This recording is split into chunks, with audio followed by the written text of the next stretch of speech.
C'est à Maljacé, au fond de la haute vallée de l'Ubaye, que se trouve l'église Saint-Antoine du désert de Morin.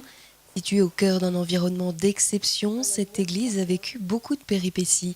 C'est tout d'abord au XIIIe siècle qu'elle voit le jour. L'église se retrouve emportée par une avalanche au XVIe siècle. Reconstruite puis restaurée il y a une vingtaine d'années, elle est aujourd'hui classée monument historique. Une église qui demande aujourd'hui encore beaucoup de travail. On est encore en train de travailler dessus puisqu'on a refait la sacristie et une partie de toiture en 2015 et on prévoit de travailler sur le clocher, sur les abords du cimetière en 2017. À l'époque, ils étaient nombreux venant des hameaux alentours, tels que Combes-Brémond, juste à côté, à venir suivre la messe donnée à l'église de Morin.